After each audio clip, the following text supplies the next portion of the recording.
4. Isu setoran tambang liar ke polisi makin runyam sejak diungkap geng Sambo.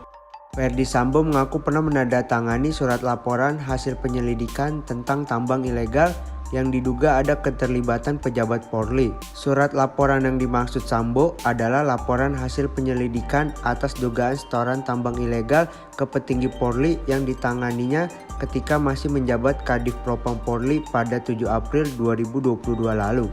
Sementara itu, petinggi yang dimaksud diduga adalah Kabareskrim Komjen Agus Adrianto. Kasus dugaan keterlibatan petinggi Polri di pusaran bisnis tambang ilegal di Kalimantan Timur memang kian memanas. Terbaru adalah pengakuan mantan Karopaminal Divisi Propam Polri Hendra Kurniawan yang berani belak-belakan menyebut ex-Kapolda Kalimantan Timur Irjen Heri Rudolf Nahak diduga menerima suap dari bisnis tambang ilegal Kaltim. Begitu juga dengan Komjen Agus Adrianto yang disebut telah menerima suap tambang ilegal tersebut. Pertama, Kabareskrim bantah terima suap. Kabareskrim Komjen Agus Adrianto membantah menerima uang setoran hasil bisnis tambang ilegal dari anggota polisi Ismail Bolong. Ia mengatakan Ismail Bolong membuat pernyataan telah memberikan setoran kepadanya karena ditekan.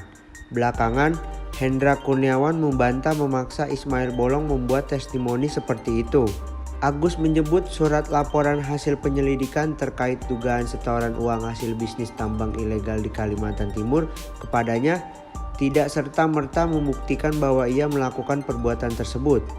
Namun sebaliknya, Agus justru mempertanyakan kenapa Hendra dan mantan Kadif Propam Polri Ferdy Sambo tidak langsung menindak Ismail Bolong ketika itu. Kedua, pengakuan Ismail Bolong. Diketahui kasus dugaan setoran dari bisnis tambang ilegal di Kalimantan Timur menjadi perhatian publik setelah Ismail Bolong membuat testimoni melalui video.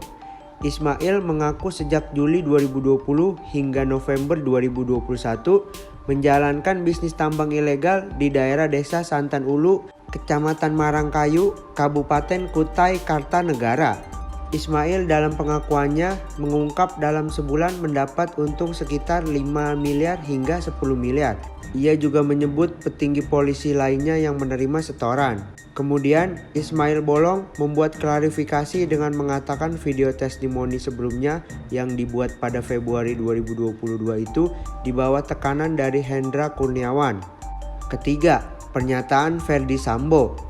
Telah disebutkan sebelumnya bahwa Ferdy Sambo mengatakan ada surat perintah penyelidikan kasus dugaan setoran uang hasil bisnis tambang ilegal dari Ismail Bolong ke Agus Adrianto. Ia mengatakan surat laporan hasil penyelidikan ditandatangani saat masih menjabat Kadif Propam Polri. Sama dengan Hendra Kurniawan, Sambo juga tak menyebut secara detail bagaimana proses penyelidikan yang dimaksud. Ia hanya meminta awak media untuk menanyakan hal tersebut ke pejabat Polri yang berwenang. Keempat, mantan Kapolda ikut terlibat. Hendra Kurniawan menyebut mantan Kapolda Kalimantan Timur, Irjen Heri Rudolf Nahak, diduga menerima suap dari tambang ilegal di Kaltim. Ia menyebut keterlibatan Irjen Rudolf tersebut sudah berdasarkan bukti-bukti yang ada.